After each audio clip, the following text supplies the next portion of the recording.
Today we are driving the all-new Mercedes C-Class. We're going to fill in with all the details. Electric or combustion engine? What's the strategy here with the new C-Class with Mercedes? Then, is this one here one of the best new electric sedans? How does it compare to the all-new BMW i3? And is the extra price worth it in comparison to the smaller brother, the Mercedes CLA? And the third interesting question is as well to the Mercedes GLC electric, the SUV brother. They share the technology, but how do they actually compare? A lot of things to find out for you here today, including, of course, a first range test on the motorway. Is this one of the new range kings then here in the EV segment? We're going to find out with Thomas Nautoggefühl in 4K, full screen, full length. Let's go with the all-new C-Class. In this case here, an all-new electric platform. The combustion engine will run further so far and will soon also get a facelift. We'll keep you updated with that. Then here the electric one gets this combustion engine style grille introduced with the GLC EQ. So former classic Mercedes design, in this case here also then illuminated. You don't get it with the standard base version outline, and the star is also illuminated. If you're in North America or in China, you also get the ring around as well illuminated. It's not allowed in Europe, strange regulations sometimes, of course. Optional, the digital light. This is the most sophisticated matrix LED they have here, and then also with the star pattern design on the inside. Solidus blue is this blue color here, which is not the brightest one. You would also get this clear blue that is a little bit brighter, but very interesting nuances here. And very cool feature is definitely that you here can press the logo here on the crest, and then you can open the trunk. And this is a fairly large trunk, can not only house charging cables but even luggage. Nice floor mat inside, gas struts. So it's a very handy feature, and that's, for example, better if you compare it to the BMW i3. There the C-Class has a more practical trunk. The length here is at 4.88 meters or 192 inches. That is 13 to 16 centimeters or 5 to 6 inches longer than Mercedes CLA, the BMW i3 and also the combustion engine C-Class. Most of that extra length is wheelbase. However, we won't have so much more interior space because one of the key things was that they wanted to keep the long hood, especially in contrast to the Mercedes CLA. Here they want to keep the more classic C-Class design. 18 to 20 inch wheels. These are the largest wheels, or one of the largest wheels here in this case. Of course, different stylings are available, and you don't have this typical 3-box design. It has a more floating roofline, let's take it that way, in comparison to the combustion engine model. Then the rear design has this black panel, which is not one of my favorite designs, honestly. And these round structures inside are actually a cool idea, I feel, but then they should have carried out completely round. Like, why do they cut it off here? Like with the new AMG GT, they made it round completely, just do a complete circle. C400, this is how they start. 4MATIC, that means the all-wheel drive.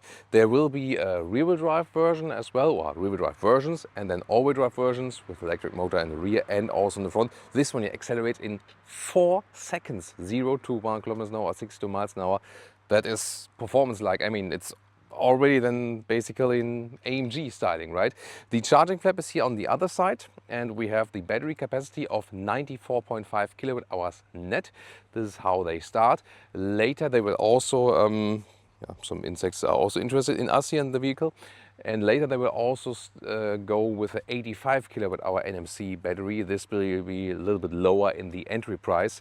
The pricing, by the way, will then start below 63,000 euros for that smaller battery.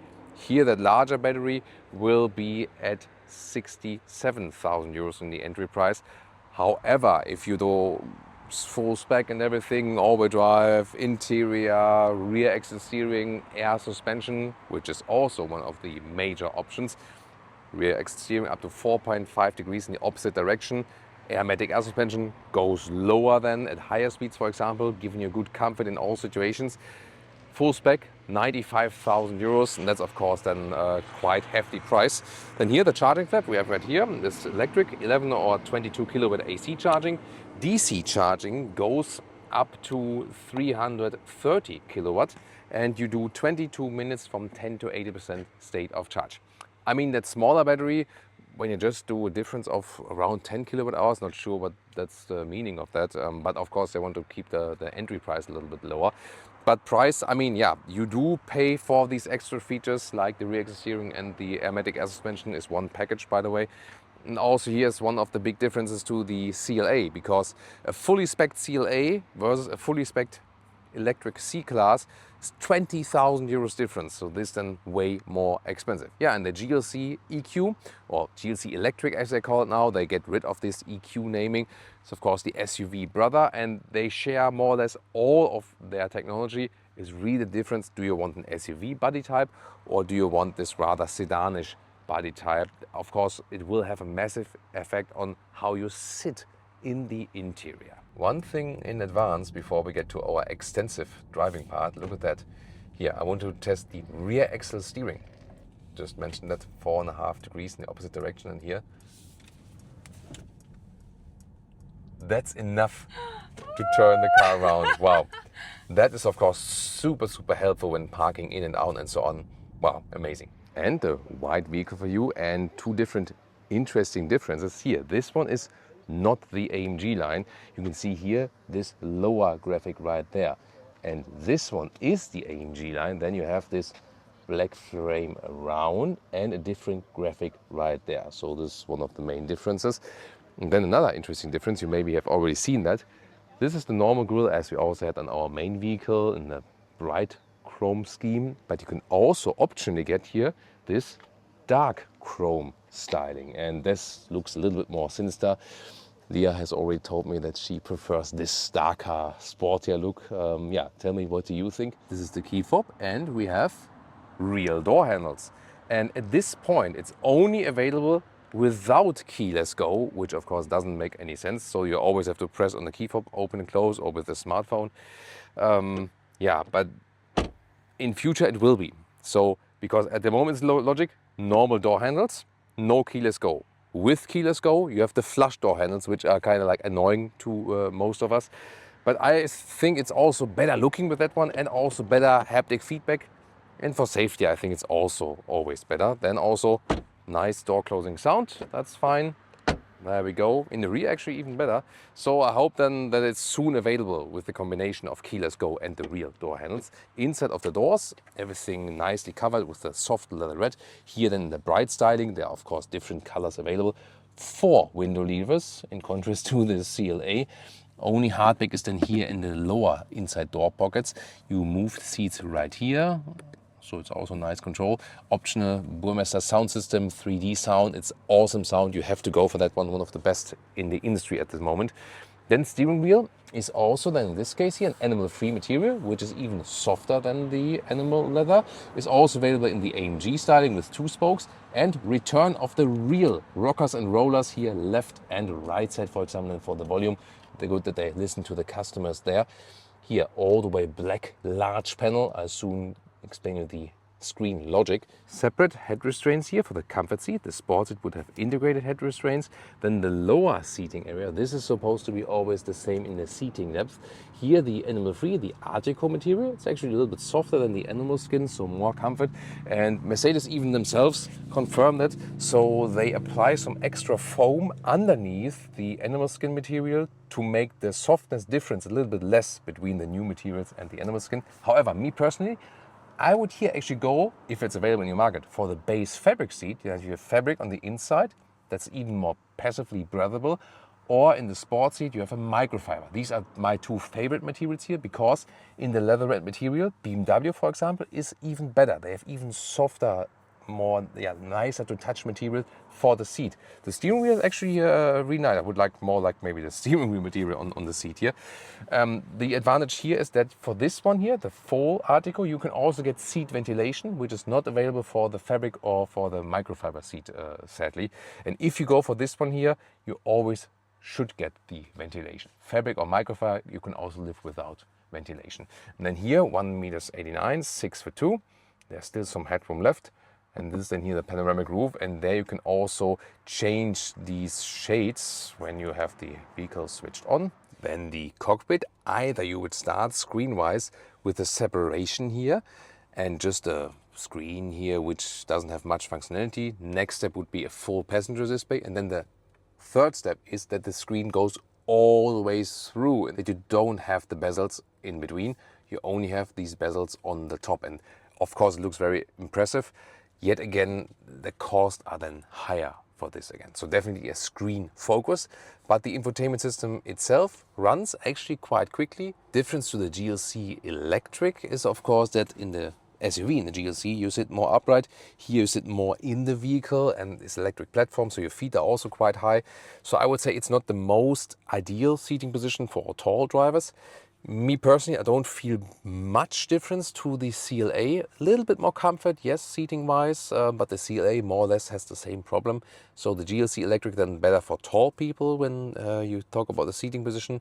And the BMW i3, I feel it has better seating comfort from the base ergonomic of the seats and also from the leatherette material.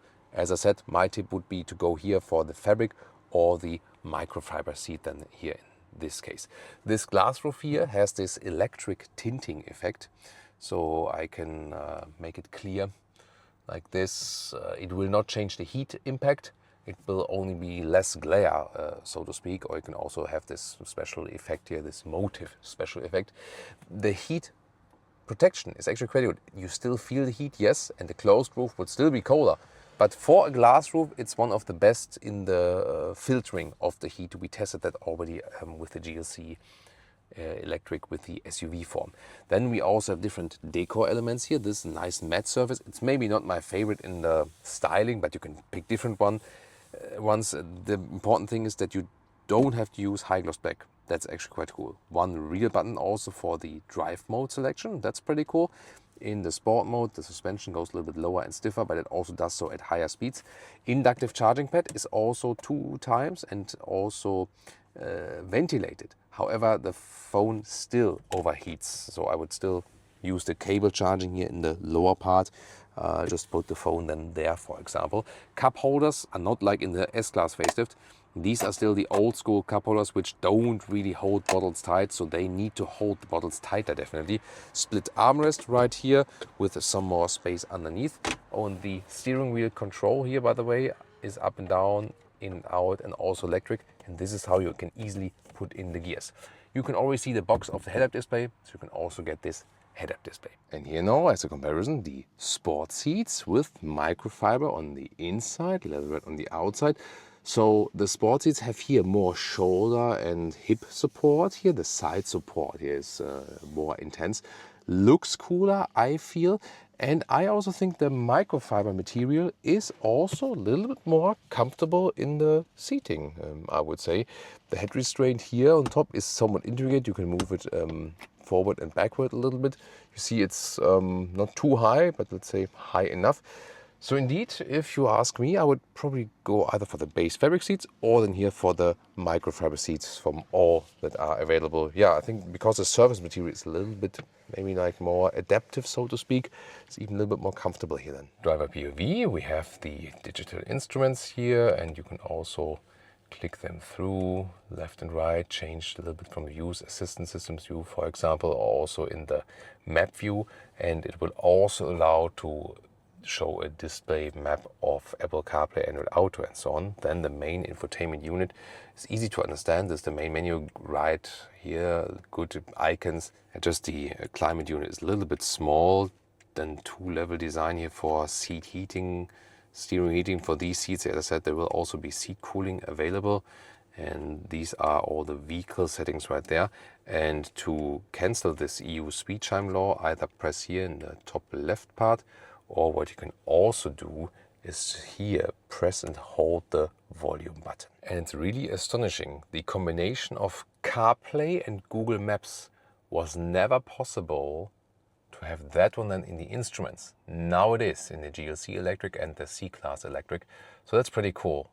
Otherwise it would have worked with Apple CarPlay and Waze and Apple CarPlay and Apple Maps and the Android Auto and Google Maps. But now the combination Google Maps and Apple CarPlay works here also in the instruments, so that's well done. Burmester 3D surround system is top notch, gotta say that, definitely. get that one. Yes. Here, by the way, the lamination in the windows. So this an acoustic window is an option here in the front. And I have to show you a very peculiar feature. In the inductive charging pad, the phone still tends to overheat, although there is ventilation from underneath. So you might say, I charge the phone with a cable here from underneath. Either you put your phone there, or there is a secret. We know it from the CLA as well. And then here, you can push the cable through from underneath. There we go. That looks like an alien is popping out now through the stomach. And here, you can remove this rubber pad here. There you can, by the way, see the ventilation. This vehicle is only equipped with one inductive charging pad, by the way, but you see that obviously the second is an option. And then here, there is a small hole in this rubber pad here.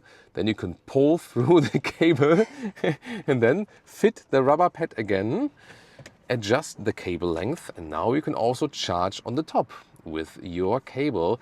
Why would you do that? A, the phone doesn't overheat with the cable, and B, it charges even quicker. So I always use the cable actually. The only thing is then I cannot put it straight here. I have to put it like this, then not two phones fit next to each other. So then the question is, would you do that or just leave it below? Tell me in the comments which of these three charging possibilities would you actually use. Rear seats, here the material is soft touch, top part here as well, nice build quality like that. Burmester sound system, one of the best of the markets. And here hardback in the lower part. Then the nice soft seat material here as well, Isofix outsides each. Then falling down this one, soft and smartphone or cup holders. Two USB-C chargers here in the rear. And relatively even small hump, so to speak. And then although this one here is longer than CLA, i3 and the combustion engine, it does not really house more legroom. I feel rather less. I mean, this is a seat as I would be driving as a tall person. You see it hardly fits. Also, I would need to put the seat higher that my feet come underneath. And also due to the electric platform, there's a battery underneath. The feet are relatively high standing than the knees here. So there you see that this is way more practical with the GLC electric than this one here. I can already tell you will have further range, more range than the GLC electric, because, you know, it's lower and so on, less against the wind. That's the advantage. But here, seating comfort, both front and the rear, is definitely worse. It's still okay here with 1A962. This does leave some headroom there. The glass roof, you can see how it really spans all over, all across the vehicle. But yeah, in the rear, it's not the specialty of the C-Class, definitely not. It does have a floating roofline, however. It does have a separate trunk here. You flip the logo and then it opens like this. It is, by the way, manual here, so there's no electric function to that or something. I'm fine with that. But if you want it more comfortable, here, this is an option in this vehicle here. This trim, the trunk also closes with this electric function. I mean, you don't really need it, but the question is, why is this an option? And then here, this one still fits in vertical, the trolley. Then we have a width of less than 1 meter or 40 inches, a normal length of a little bit more than 1 meter or 40 inches, and the height here is at 19 inches or 48 centimeters. Underneath we have actually substantial space in here in this pocket, so that's nice. 470 liters, it's overall. And then we can plop, plop, have a remote folding mechanism. That's cool. And the i3, for example, does not have that. And then here we have the total length of 1 meter 80 or 71 inches. Let's start driving the Mercedes C-Class electric. And Leah is very excited already because of the air suspension. She loves the air suspension. Aww. Yeah, you feel. I mean, we have the 20-inch wheels here, so more comfort, of course, always with smaller wheels. But oh, some bumps here. I mean, it's not that soft that you would have like a wobbling feeling or something like that. No, it is still a sporty vehicle, even already in the comfort mode, but with this air suspension, it's the optional package then together with the rear axle steering we have here as well. So when we went out of that airport parking, you could also feel the car coming around in the rear just a little bit. Beautifully done and very smooth. We have the lamination here in front, not in the rear, but at least in the front. And that already gives us here a very, very calm and sophisticated drive. It's very, very silent. Here also when some cars are passing. Blind spot monitor, by the way, in the side mirror. Let's do a first lane change here. So smooth, so smooth. Yeah, smoothness is really the thing. And then of course we had so many questions about driving. So how does it differ from the GLC electric, the SUV brother? How does it differ to a Mercedes C-Class combustion engine? And how does it differ to the BMW i3? And I will also talk about these points here in this whole driving part. And all of them are super interesting, and even to us, you know, I'm excited too. Yeah. we might think about, hey, maybe we go for a C-Class electric. No, I don't know. Gotta say though, talked about in the interior part, when you have long legs like we do, then the SUV seating position, where you just sit more upright, is of course a more practical, more comfortable one in comparison to this lower sitting sedan style. And the battery in the lower floor is also higher, moves your feet a little bit more up. That is definitely one thing to consider, or take a test seat when you are at a dealer or something. So yeah, that's the one thing, you know. Then again, on the other side, I mean, already when you're doing some lane change here, when it's a little bit, you know, in the slower driving, it feels sportier than the GLC, and for, you know, agile, going up a mountain pass or something like that, it will be better, because when you sit lower, it's always better for the passenger, especially in agile driving. And the battery is in the lower part of the vehicle. That means the center of gravity is also very low. That's of course common then with all EVs. If you ask me about the difference to the combustion engine C-Class, this one here feels more refined, smoother. It is powerful. I'll soon do an acceleration. We have 4 seconds. Just so I took the wrong. But it was construction site, I think. Yeah. Anyways, we have time to drive it now for you today. So we also had it with the GLC electric versus the GLC combustion. C-Class and GLC drive very well in the combustion engine spec, no doubt about that. Here they can be more powerful, at the same time smoother. Here I can show you, here when you go sport mode, 40 to 80 kilometers an hour. Hold tight. That's it. Wow. Yeah, about that. Bottles flying. Yeah, out. water bottles flying all over the place. Wow. Yeah, so it is. But it's fun. It's fun. Not that It's you fun. get Yeah. sick, it's fun. Yeah. Yeah. Here, by the way, when you switch through remotes, you can do it with the knob here, so they don't have to do everything in the screen. That you can rest your hand here or keep it at the steering wheel.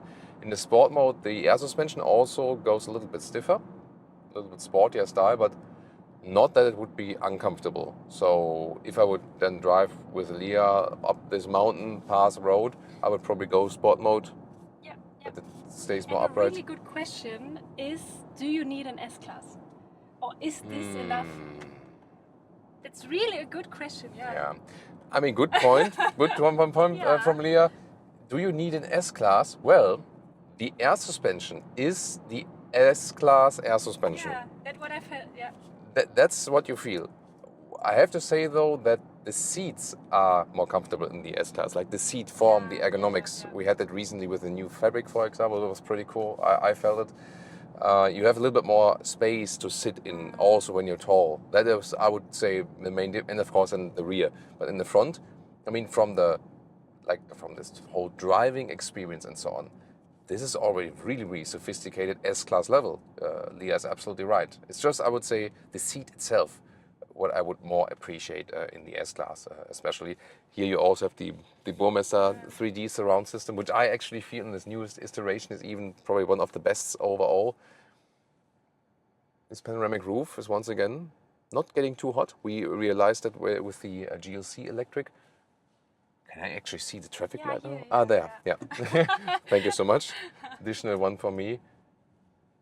Also here, this typical situation when you're going left from the traffic light, and then there's like, you know, the road is going like this, and then it's that the rain can flow to the right and the left, and then you're going like this, you know, in the corner, but over a small hump.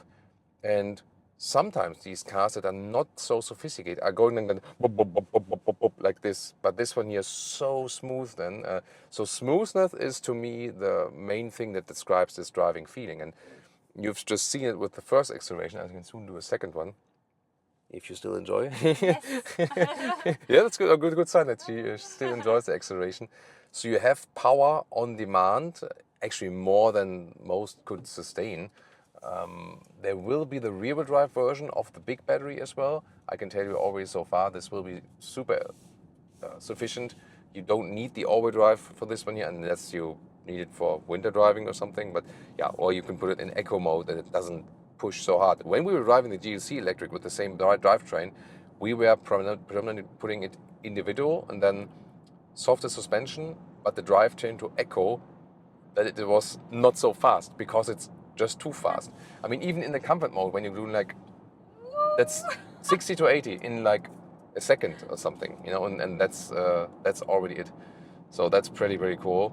Here now, one more lane change. Nicely done. Assistance systems, by the way, this is a very good point. So here, when I activate it, limiter, oh, there we go. So now we can set it here on the left side with physical dials. Really appreciate to have that. It seems to me that they deactivated the active lane keeping assistance. Why would you do that? But yeah. Yeah, maybe because they expect some, maybe annoyed by that. But we of course want. There it is.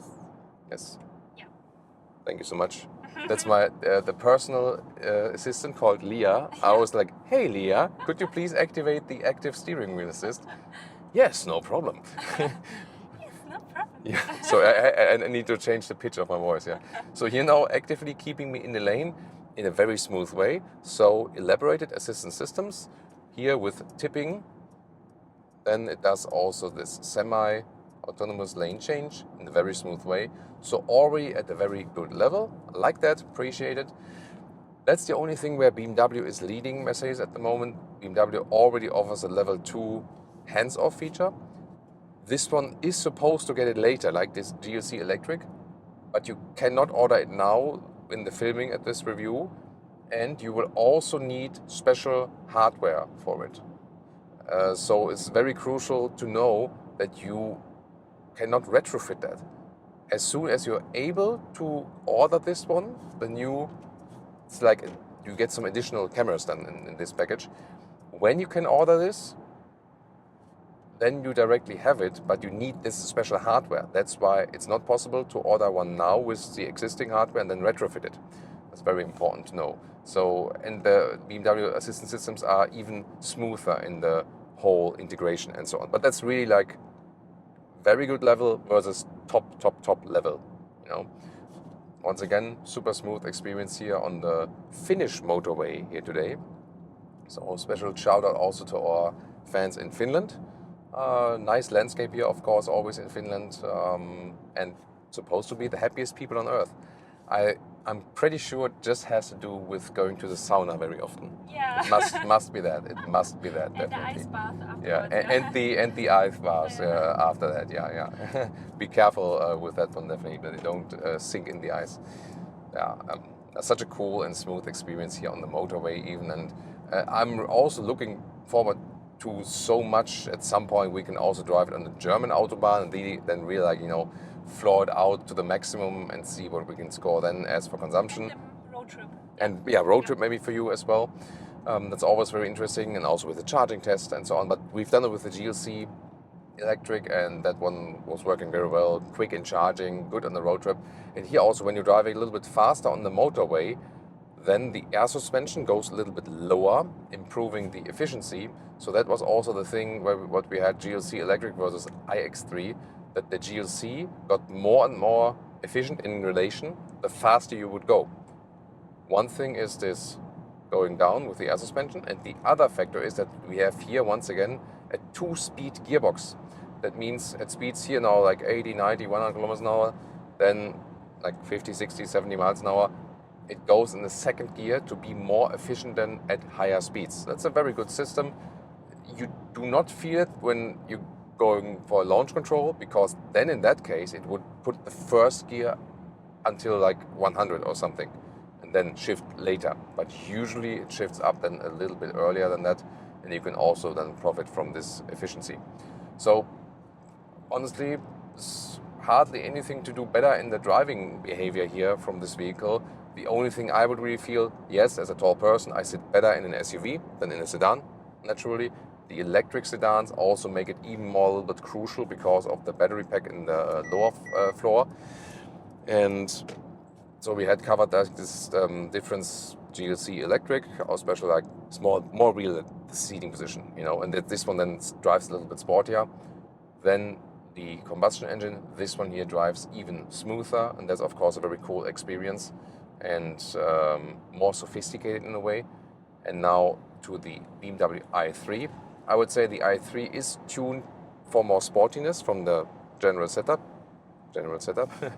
And the seats, again, they are more comfortable. So suspension here is more comfortable, way more comfortable than in the i3, which does not offer an air suspension. And later we can test the adaptive suspension there. So they only standard and adaptive. Here is standard or then the air suspension with the rear axle steering. So suspension-wise, Mercedes leads it in comfort. Seat comfort-wise, I find the i3 again way better. From how the seat is basically in the car and in the whole ergonomics and so on. It again, however, suffers from the same thing, that the floor is a little bit higher because of this electric version than the i3. So that's actually for both.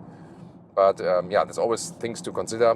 The i3 then has the larger battery, will have more range, especially at lower speeds. The higher speed you go, the higher the speed is, the less difference is then between the range of this one here and the i3.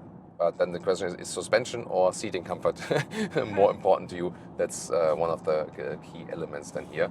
So very happy from the first driving impressions here with the new C-Class electric then overall. Now to our first efficiency and real-world range test. Nice, very warm temperatures here today in Finland. So like 24, 25 degrees Celsius, so towards the high 70s, towards the 80s in Fahrenheit. And here at 100 kilometers an hour, 60 miles an hour, we're at 15 kilowatt hours and 1 kilometers, 4.1 miles per kilowatt hour, would mean a real world range of 630 kilometers or 390 miles. And then at 120 kilometers an hour, 75 miles an hour, 16.5 kilowatt hours on 1 kilometers, 3.7 miles per kilowatt hour, means a real world range at that speed 570 kilometers or 360 miles. Bottom line, before you have to charge this car, you have to go and take a wee. That's the thing, you know, so the range will not be the limiting factor with this car ever, probably. And even more interesting, first of all, you might have noticed in the differences here, how come there's such a small difference between the consumption at 100 and 120 kilometers an hour? Well, the air suspension lowers the vehicle at higher speeds. Then the two-speed gear concept is already in the higher gear. And the sedan concept, of course, makes it less prone to the wind. And also if you compare it then to the GLC EQ, so we save at 100 kilometers an hour some 3 kilowatt hours on 1 kilometers, where this one is more efficient. And if you go faster, even though we only have the comparing value here, the GLC at 130 kilometers an hour or 80 miles an hour, and the C-Class here at 120 with 75 miles an hour, it's still 4.5 kilowatt hour difference. So the difference is larger, means it would be even larger if we also had the value now at 130 for the C-Class. So definitely the faster you go, the more the difference is in the consumption between the SUV and the sedan. A super, super efficient sedan. The question is, of course, what's more important to you? So this will have more range and will drive sportier than the GLC EQ, the SUV. Then again, how you sit on the interior is better for tall people. You are more comfortable than in the SUV body types. Then to the i3, this one here has air suspension and rear axle steering, more comfort from suspension. Yet again, the i3 from BMW has better assistance systems, hands-off on the motorway already, for example, and also better seating comfort, but then rougher suspension. And in comparison to the CLA, here you get the more classic styling from the exterior, longer hood and so on. Not necessarily more space overall, but more luxury features like the rear axle steering and the air suspension mainly. Yet again, 20,000 euros difference in the full spec C-Class versus CLA. So on the logical part, of course, it does not make sense, but the ride is really super, super comfortable and sophisticated. You also have acoustic windows here in the front as an option. also an advantage in comparison to the CLA and to the i3. So very interesting aspects about the all-new electric C-Class, and soon again more how the combustion engine will be continued, but not on this platform here, as I said. Tell me, what do you think now in the comments, and join our recent GLC EQ or electric versus the BMW iX3 or the direct competitor here, the sedan, the BMW i3 in our first review.